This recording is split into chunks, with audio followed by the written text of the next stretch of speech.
उद्गार कर्मवीर अण्णांनी काढलेले. नेताजी सुभाषचंद्र बोस आपल्याला सगळ्यांना माहित आहे. आझाद हिंद सेनेच्या माध्यमातून त्यांनी इंग्रजांच्या विरोधात सशस्त्र लढा उभारला. 40,000 आझाद हिंद सैनिकांना घेऊन त्यांनी अंदमान निकोबारची बेटे जिंकून घेतली. त्याला शहीद स्वराज नाव दिलं. मणिपूरची राजधानी इम्फाळ मार्गे भारतात यायचं, दिल्लीवरती आक्रमण करायचं आणि इंग्रजांना पळवून लावायचं. हा आझाद हिंद सेनेचा सगळा नियोजनाचा भाग होता. पण त्या सुभाष बाबूंना स्वातंत्र्य चळवळीत भाग घेतल्यामुळे इंग्रजांनी साहेब 11 वेळा तुरुंगात घातलं. शेवटी प्रकृती बिघडली. प्रकृतीच्या कारणास्तव इंग्रजांनी त्यांना त्यांच्या राहत्या घरात नजर कैदेत ठेवलं. आणि नजर कैदेत असताना सुभाष बाबू वेषांतर करून देशांतर करून जर्मनीला पोहोचले. जर्मनीची राजधानी बर्लिन नावाचं शहर आहे. तिथे गेल्यानंतर त्यांनी आपल्या बंगालमधल्या मित्राला पत्र पाठवले. काय लिहितात सुभाष बाबू त्या पत्रामध्ये? सुभाष बाबू म्हणतात, मी इंग्रजांच्या नजर कैदेतून बाहेर का पडू शकलो? मी इंग्रजांच्या नजर कैदेत असताना शिवचरित्र वाचलं आणि त्यातलं आग्र्याहून सुटका हे प्रकरण मला प्रेरणा देऊन गेलं. शिवाजीराजे ज्याप्रमाणे औरंगजेबाच्या नजर कैदेतून वेषांतर करून बाहेर पडले, त्याचप्रमाणे मी शिवाजीराजांच्या चरित्रातून प्रेरणा घेतली आणि इंग्रजांच्या बाहेर नजर कैदेतून जर्मनीला येऊ शकलो. हे आपल्या बंगालमधल्या मित्राला पत्र पाठवून सुभाष बाबू कळवत आहेत. एर्नॉल्ड टॉयनबी नावाचा एक युरोपातला इतिहासकार आहे. तो इतिहासकार म्हणतो, छत्रपती शिवाजी महाराज जर का आमच्या देशात जन्माला आले असते तर त्यांच्या कार्यकर्तृत्वाचा अक्षय ठेवा आम्ही डोक्यावर घेऊन आनंदाने नाचलो असतो आणि आम्हाला सुपरमॅन स्पायडरमॅन सारख्या काल्पनिक कथांची गरजच पडली नसती, असा एर्नॉल्ड टॉयनबी नावाचा इतिहासकार म्हणतोय. 400 वर्ष होत आली तरी सुद्धा शिवाजीराजांचं नाव घेतलं की आपल्या अंगातलं रक्त सळसळायला लागतं. कारण महाराजांनी इथल्या रयतेला पारतंत्र्यातून मुक्त केलं. 18 पगड जातीचे 12 बलुतेदारांचे मावळे महाराजांनी संघटित केले आणि पुणे परिसरातल्या 12 मावळ भागातून स्वराज्य स्थापनेची सुरुवात झाली. आणि महाराजांनी तोरणा जिंकला, कोंढाणा जिंकला, पुरंदर किल्ल्यावरती कब्जा मिळवला.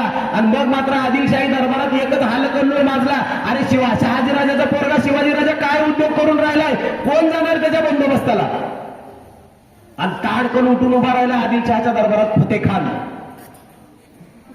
तो फतेह खान म्हणाला, हुजूर मी जातो पुरंदर जिंकायला. आदिलशहानं विचारलं, किती दिवसात किल्ला जिंकशील? लईत लई एका दिवसात जिंकतो म्हणला. तुला फौज किती देऊ? आदिलशहानं विचारलं. द्या 1000-2000. काय त्या शिवाजीकडे सैन्य नाही, काय नाही, कसला लढतोय? तरी आदिलशहानं रिस्क नको म्हणून त्याला 7000ची फौज दिली. ऊंट, घोडे, हाती, तोफा, तलवारी, समशेरी, भाले, ढाली सगळं घेऊन हा फतेह खान विजापूरवरनं निघाला. तो येताना रस्त्यानं वाटेतल्या गावांना त्रास देत, रयतेला त्रास देत, गावाच्या गावं जाळत, शेतकऱ्याच्या उभ्या पिकात घोडी, गुरं, जनावरं सोडत तो आला आणि त्यानं आल्या आल्या पुरंदर किल्ल्याला वेढा घातला. दुसऱ्या दिवशी उठायचं आणि किल्ल्याची चढाई सुरू करायची. त्यानं आपल्या सैनिकांना, सरदारांना सूचना दिल्या आणि सकाळ उठल्यानंतर किल्ल्याची चढाई सुरू झाली. एका दिवसात किल्ला जिंकायचा आहे, आदिलशहाची शाबासकी मिळवायची आहे म्हणून फतेह खान आपल्या सैन्याला सांगतोय, चलो आगे ले लो किल्ला. यलगार आक्रमणच्या घोषणा झाल्या. निम्म्यापर्यंत फतेह खानाचं सैन्य गड चढून आलं. निम्म्यात आल्यावर फतेह खानानं बघितलं वर काय हालचाल, प्रतिकार, वर काहीच हालचाल दिसली नाही. मग तर फतेह खानाला भलताचा आनंद मानला, बहुतेक न लढताच किल्ला ताब्यात येतोय. मोठ्या जोशात घोषणा द्यायला सुरुवात झाली. चलो आगे ले लो किल्ला. फतेह खान आपल्याला सैन्याला सांगतोय. सैन्य वर वर वर वर आलं. तटबंदी दिसायला लागली. तटबंदी नजरेच्या टप्प्यात आली. इकडे मावळ्यांकडे लढायला शस्त्रास्त्र सुद्धा नाहीत. गडावर 500 मावळे. फतेह खानाचे 7000 सैन्य आहे आणि गडावर महाराजांचे 500 मावळे. लढायचं कशाच्या जोरावर? पण महाराजांनी, मावळ्यांनी हार मानली नाही. फतेह खानाचं सैन्य पुढे पुढे पुढे आलं. दरवाजाच्या तटबंदीच्या जवळ आलं. मावळ्यांनी कमरेला बांधलेल्या गोफणी सोडल्या. गोफणीत दगड घातले. घराघरा गोफणी फिरायला लागल्या आणि फतेह खानाच्या सैन्यावर दगडाचाच पाऊस पडायला लागला. वर कुणाच्या पाटारात दगड बसतोय, पायावर बसतोय, हातावर बसतोय, पेकाट मोडतोय, टाळकं फुटतोय आणि फतेह खानाचं सैन्य सैरावैरा पळत सुटलं. तुम्हाला लय मजा येणार आहे. तुम्ही फक्त योग्य ठिकाणी टाळ्या वाजवा. तुम्हाला एकदम भारी गोष्टी सांगणार आहे शिवाजी महाराजांच्या. फतेह खानाच्या सैन्याच्या टाळक्यात दगड बसायला लागल्यावर फतेह खान आपल्या पळणाऱ्या सैन्याला आडवाय मग जातोय आणि रुको रुको म्हणतोय. एवढ्यात फतेह खानाच्या टाळक्यात एक दगड येऊन बसला. एका दिवसात पुरंदर जिंकतो म्हणून आलेला फतेह खान रात्री खलबत खाण्यात जखमा शेकत बसला होता. बेकार हाणलं मावळ्यांनी. त्याचा एक सरदार होता मोठा खल्प. रात्री जखम शेकणाऱ्या फतेह खानाकडे गेला आणि म्हणाला, हुजूर जरा आज आपलं चुकलंच. फतेह खान म्हणला, काय झालं? आज चालत चालत गेलो म्हणला, दगड टाळक्यात बसली. हो म्हणला, बघी मग हेडलाईट लागली. उद्या चालत नाही जायचं म्हणला. मग उद्या सरपटच जाऊ ना म्हणलं दगड आली तरी डोक्यावर निघून जातील, डोक्याला ताप राहणार नाही. मोठी आम्ही कल्पना फतेखानाला आवडली. फतेखान म्हणाला ऐसाही करेंगे. न जखमी झालेलं सगळं सैन्य जमा केलं. दुसऱ्या दिवशी गडाची चढाई सुरू झाली. आज मान वर करायला कोण तयार नाही. कालचा अनुभव बेकार होता. उगाच मान वर करायचो. मला इकडे सावलीत बसा. ज्याला ऊन लागतंय ना त्यांनी सावलीत बसून घ्या. इकडं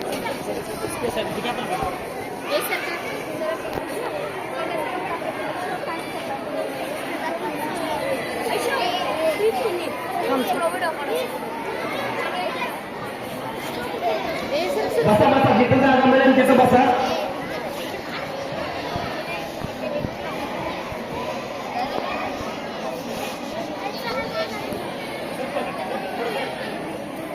आणि फतेखानानं दुसऱ्या दिवशी आपलं न जखमी झालेलं सैन्य गोळा केलं आणि गडाची चढाई सुरू केली. पण आज मान वर करायला कोण तयार नाही, कारण काल सगळे टाळक्यात बसली होती. आज सरपटच सगळे वर जात आहेत. सरपटून दुपार झाली तरी निम्मा पण गड चढून झाला नाही. सरपटून कोपरातनं रक्त यायला लागलं. पोटावरची सगळी कपडे फाडली. सरपटून ए आता बसा, शांत बसा. आता तुम्हाला ऐकाय मजा येते ना? ऐकायचं. आता शांत बसा, बोलू नका. आजूबाजूला कोण बोलत असेल तर त्याला सांगा बोलू नको. फतेखानाचं सैन्य सरपटत वर जात आहे, पण आज मान वर करायला कोण तयार नाही. तटबंदी दिसायला लागली. इकडे मावळ्यांनी रात्रभर जागून तटबंदीवर एवढ्या मोठमोठ्या दगडी शिळा गोळा करून ठेवल्या होत्या. आणि बघतच होते मावळीवर, येऊ द्या, यावर अजून जवळ येऊ दिला, अजून जवळ येऊ दिलं. जसं तटबंदीच्या जवळ आलं, नुसत्या दगडी शिळा पुश केल्या. मोठमोठ्या दगडी शिळा गडगडत त्या सरपटत येणाऱ्या फतेखानाच्या सैन्याच्या अंगावरनं त्या मोठमोठ्या दगडी शिळा गेल्या. ऑमलेटच केलं फतेखानाच्या सैन्याचं. चपातीच झाली. एवढ्या दगडाने त्या शिळा जर माणसाच्या अंगावर गेल्या, उलटल्यानंच खरडावं लागेल की असं. अशी अवस्था झाली. काल पळणाऱ्या फतेखाना सैन्याला फतेखाना आडवत होता. आज मोठमोठ्या दगडी शिळावर येतात बघितलं. आज फतेखान पळणाऱ्या सैन्याच्या पुढे सगळ्यात पुढे पळून गेला. माघारी वळून सुद्धा बघितलं नाही. त्याचे उंट तिथंच, घोडे तिथंच, हत्ती तिथंच, तलवारी तिथंच, समशरी, भाले, ढाली सगळं तिथंच सोडून निघून गेला. विजापूरला पळून गेला. तिथं गेल्यावर त्या फाटलेल्या कपड्याचा अवतार. अरे काय म्हणला, काय तुझी अवस्था? बेकार हाणलं म्हणला मावळ्यांनी शिवाजीराजांनी. एका दिवसा किल्ला जिंकतो, पुरंदर किल्ला जिंकून देतो म्हणून बक्षीस मिळवायचं, पालखीचा मान, सोन्याचं कड मिळवायचं म्हणून आलेला फतेखान मावळ्यांनी 500 मावळ्यांनी दगडानं पळवून लावला. फतेखानानं उंट, घोडे, हत्ती, तोफा सगळं आणलंय. दगडानं कशी लढाई करायची त्याला माहितच नाही ना. हे सह्याद्रीतल्या रांगांमध्ये वाढलेल्या मावळ्यांना माहित आहे, शिवाजीराजांना माहित आहे, म्हणून इतिहास घडलेला आहे. नाहीतर आज बघा, कारणं सांगणारी माणसं इतकी कारणं सांगतात. एखाद्याच्या हातात ढाल द्यावी, तलवार द्यावी, त्याला रणांगणात नेऊन सोडावा. संत तुकाराम महाराजांचा एक सुंदर अभंग आहे बघा. ढाल तलवारी गुंतीयले कर, म्हणे तो झुंजार कैसा झुंजू. कारणं सांगणारी माणसं आयुष्यात कधी मोठी होत नाही. एखाद्याच्या हातात ढाल द्यावी, तलवार द्यावी, त्याला रणांगणात नेऊन सोडावा आणि म्हणावं बाबा आता तरी लढकी. त्यावेळेस कारण सांगणार काय म्हणेल साहेब? एका हातात ढाल आहे, दुसऱ्या हातात तलवार आहे, दोन्ही हात एंगेज आहेत, कसं लढू? मग त्यावेळेस त्याला जर म्हणलं निदान पळून तरी जा, त्यावेळेस म्हणेल घोड्यावर बसलो दिसत नाही का कसा पळू. म्हणजे कारण सांगणारी माणसं आयुष्यात कधी मोठी होत नाही. जी माणसं येणाऱ्या प्रत्येक क्षणाचा उपयोग करतात ती माणसं मोठी होतात. शिवाजीराजांनी आपल्या आयुष्यात येणाऱ्या प्रत्येक क्षणाचा उपयोग केला म्हणून महाराज मोठे झाले. आणि मग मात्र महाराजांनी जावळीच्या खोऱ्यावरती हल्ला केला. या जावळीच्या खोऱ्यामध्ये महाराजांनी आपल्या स्वराज्याचा विस्तार केला आणि बघता बघता आदिलशाही दरबारामध्ये एकच गोंधळ माजला. अरे आता कोण थांबवणार शिवाजीराजाला? आणि आता कुठलाच सरदार ताडकन उठून उभा राहायला तयार नाही. हो, फतेखानानं सांगितलं होतं बेकार हाणत्यात मराठी. एक मोठा बलाढ्य सरदार उठून उभा राहिला. मी आता इथं मराठा शब्द वापरतोय, हा जातीवाचक शब्द नाही. हा शिवाजीराजांच्या सैन्यामध्ये जो 18 पगड जातीचा मावळा लढला त्यांना मराठा म्हटलं जात होतं. हा शिवाजीराजांच्या काळातला मराठा शब्दाचा अर्थ आहे. 18 पगड जाती 12 बलुतेदारातले लोक होते. शिवाजीराजांनी जाती धर्मात कधी भेदाभेद केला नाही. आणि मग उठून उभा राहिलाय अफजल खान नावाचा सरदार. या अफजल खानाचं मूळ नाव आहे अफजल भटारी. एका विजापुरातल्या भटाऱ्याचं पोरगं होतं ते. त्याच्या आई वडिलाचं लाडू जिलेबी विकण्याचं दुकान होतं विजापुरात. आणि त्या स्वतःच्या पराक्रमाच्या जोरावर तो खान पदापर्यंत पोहोचला. खान ही पदवी आहे. खान म्हणजे राजा. ही आदिलशहानं त्याला दिलेली पदवी आहे. आणि तो अफजल खान 12,000चं घोडदळ, 10,000चं पायदळ, अशी 22-25 हजाराची फौज घेऊन विजापूरवरनं आला, वाईला पोहोचला. वाईला पोहोचल्या त्यानं शिवाजीराजांना सक्त दमाच्या भाषेत पत्र पाठवलंय, जान प्यारी असेल तर जिंकलेला जावळीचा मुलूक आणि किल्ले आमच्या स्वाधीन करा, दाती तृण धरून शरण या, नाहीतर नतीजा मौत. सक्त दमाच्या भाषेत पत्र पाठवले. महाराज काय म्हणले असतील, य मग बघूनच घेतो, नडला की तोडला, माझ्याकडे कोयता गँग आहे. साहेब दयानंद कॉलेज गेटवर परवा खून झालाय का पोराचा, बारकी बारकी पोरं दंगल करतात, खून करतात. असला शिवाजीराजांच्या काळात प्रकार नाही. योग्य ठिकाणी आपली शक्ती वापरली पाहिजे. पोरांनो, असल्या गोष्टीत अडकायचं नाही. तुम्हाला चांगलं कळावं म्हणून तुमच्या संस्थापकांनी, तुमच्या शिक्षकांनी असा व्याख्यानाचा कार्यक्रम या ठिकाणी आयोजित केलेला आहे. तुमच्या सगळ्या संस्था चालकांसाठी शिक्षकांना काय झालं, कारण आपल्यावर एक जरी गुन्हा नोंद झाला तर आपलं करिअर बाद होतं. तुम्हाला एमपीएससीची परीक्षा देता येत नाही, युपीएससीची परीक्षा देता येत नाही, जेईईला परीक्षेला बसता येत नाही, नीट देता येत नाही. आयुष्याचं वाटोळं होऊन जातं. त्यामुळे कोण बाई दादा वगैरे असतील ना, पोलीस उघडं करून टायरात घालून हाणत्यात नसल्याच्या नादाला लागायचं नाही, हे ध्यानात ठेवा. आपले सगळ्यात मोठे रोल मॉडेल छत्रपती शिवाजी महाराज आहेत आणि आपले आई वडील आहेत. त्यांच्या कष्टाची जाणीव ठेवायची, आपले शिक्षक काय सांगतात ते ऐकायचं आणि आयुष्यामध्ये खूप प्रगती करायची. पुढे माझ्या भाषणामध्ये मी ते सांगेनच. शिवाजीराजांनी अफजल खानाला पत्र पाठवलं. त्या पत्रामध्ये शिवाजी महाराज म्हणतात,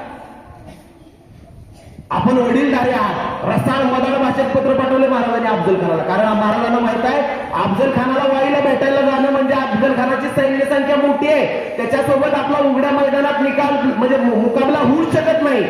काही करून अफजल खान प्रतापगडाच्या पायथ्याला आला पाहिजे. आणि महाराजांनी त्याला पत्र पाठवलं, आपण वडीलधारे आहात, तुमच्या म्हणण्यानुसार आम्ही आलो असतो आपल्या भेटीला, पण आम्हाला आपली भीती वाटते. तुम्हीच या की त्यापेक्षा प्रतापगडाच्या पायथ्याला तुमचा पाहुणचार करायची संधी द्या. अफजल खान म्हणला, काय बावळट आहे फतेह खान म्हणला, लय पराक्रमी मराठी, मला असं मारलं तसं मारलं. शिवाजीराजा तर एका पत्रात घाबरतो म्हणतोय, तुमची भीती वाटते म्हणतोय मला. चला म्हणला, काय फरक पडतो, वाईला बोलवून मारायचं ते तिथं जाऊन मारू. आणि अफजल खान निघाला. तुझ्यापैकी महाबळेश्वर कोणी कोणी बघितलंय? बहुसंख्य लोकांनी महाबळेश्वर प्रतापगडचा किल्ला बघितला असेल. महाबळेश्वरावरनं प्रतापगडला जाताना एक घाट लागतो, त्या घाटाला आज आंबेडणी घाट म्हणतात. त्यावेळेस महाराजांच्या काळात त्या घाटाचं नाव होतं रडतोंडीचा घाट, जिथून माणसांचं जनावरांचं तोंड रडल्याशिवाय पुढे जात नाही एवढा घाट, म्हणून रडतोंडीचा घाट.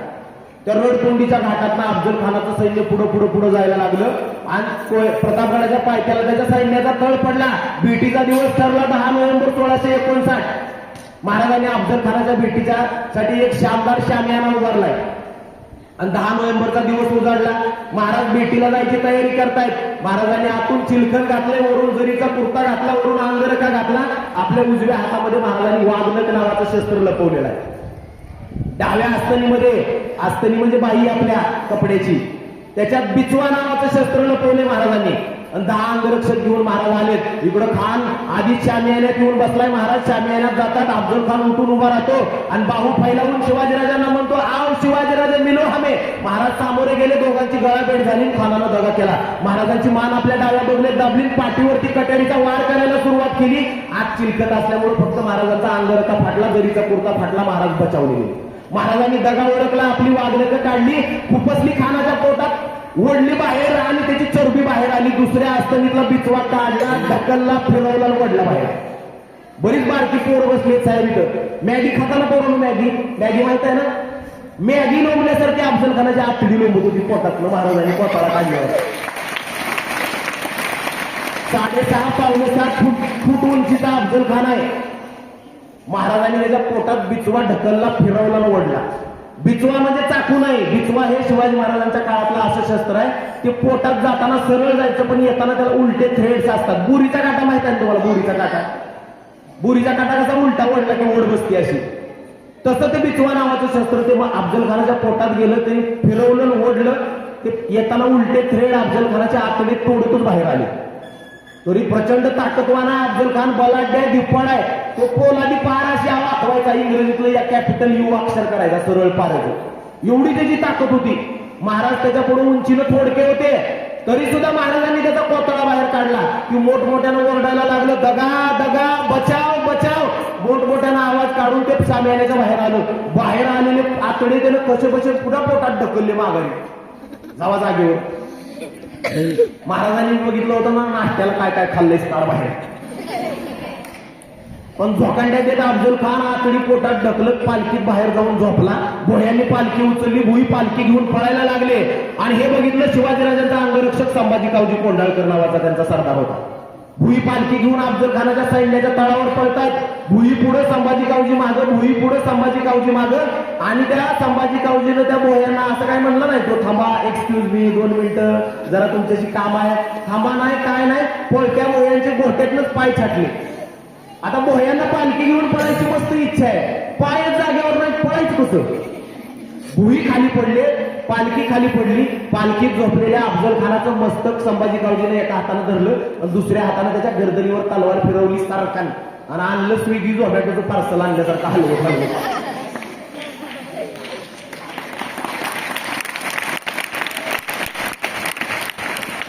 हॅलो सर, ह्याचा आवाज कमी येतोय का जरा? मी इथे येऊ का जरा? असं असा उभा असं राहू दे. ह्याचा येतोय ना आवाज? हा. तोपर्यंत इकडे शामी येण्यात गडबड झाली. काय गडबड आहे? अफजल खानाचा अंगरक्षक आहे बडा सय्यद, त्याला बातमी कळाली शिवाजीराजांना आपल्या धान्याला मारलं. तो दांडपट्टा घेऊन शिवाजीराजांच्यावर वार करण्यासाठी पुढे आला. दांडपट्ट्याचा वार तो शिवाजीराजांच्या मस्तकावर करणार एवढ्यात बघितलं महाराजांचा अंगरक्षक जिवाजी महाले. त्या जिवाजी महालेंच्या आणि त्या बडा सय्यद मध्ये 12 हात अंतर आहे. समकालीन कागदपत्रात त्याच्या नोंदी 12 हाताचा अंतर आहे. जिवाजी महालेंनी 12 हात उडी मारली, त्या बडा सय्यदचा हात वरच्यावर तोडला. आता तुम्ही म्हणाल आम्ही तर पुस्तकात सय्यद बंडा वाचतोय, तुम्ही बडा सय्यद सांगताय. त्याचं मूळ नाव बाळानं बडा सय्यद आहे, कारण त्याचा लहान भाऊ छोटा सय्यद तो पण अफजल खानाच्या सैन्यात होता. तो छोटा म्हणून हा बडा, तो बडा सय्यद. जिवाजी महालेंनी त्याचा वरच्यावरच हात तोडला, दांडपट्ट्यासहित हात गायब आहे. जिवाजी महालेंनी बडा सय्यदचा हात तोडला. त्या बडा सय्यदला शिवाजीराजावर वार करायची मस्त इच्छा आहे, पण हातच गायब आहे, दांडपट्टा पण गायब आहे, मारायचं कसं? दुसरा वार जिवाजी महालेंनी केला, त्याच्या मस्तकावर दांडपट्टा मारला. एका बडा सय्यदचे 2 छोटे सय्यद केले जागेवर.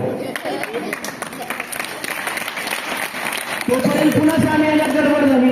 अफजल खानाचा वकील आहे कृष्णाजी भास्कर नावाचा, त्याच्या हातात अफजल खानाची तलवार आहे. तो कृष्णाजी भास्कर शिवाजीराजांच्यावर तलवार काढून आला. महाराजांनी सांगितलं वकिलाचं काम शिष्टाई करणं, शस्त्र हातातलं घ्यावं. तरी गडी ऐकत ना, त्याला वाटलं आपणच शिवाजीराजाला मारू. इथं अफजल खानाची डाळ शिजली नाही, ते कृष्णाजी भास्करच्या अगरबत्ती कुठं लावतात. महाराजांनी सांगितलं वकिलाचं काम शिष्टाई करणं, शस्त्र हातातलं घ्यावं. तरी गडी ऐकना. 2 वेळा महाराजांनी त्याच्या वरच्यावर अडवले. तिसरा वार मात्र महाराजांच्या झिरो टोपावर नकळत बसला. महाराजांच्या मस्तकावर इथं नकळत जखम झाली. रक्त ओघळलं, महाराजांचा अंगरखा रक्तानं भरला. महाराजांचा नाईलाज झाला. महाराजांनी आपली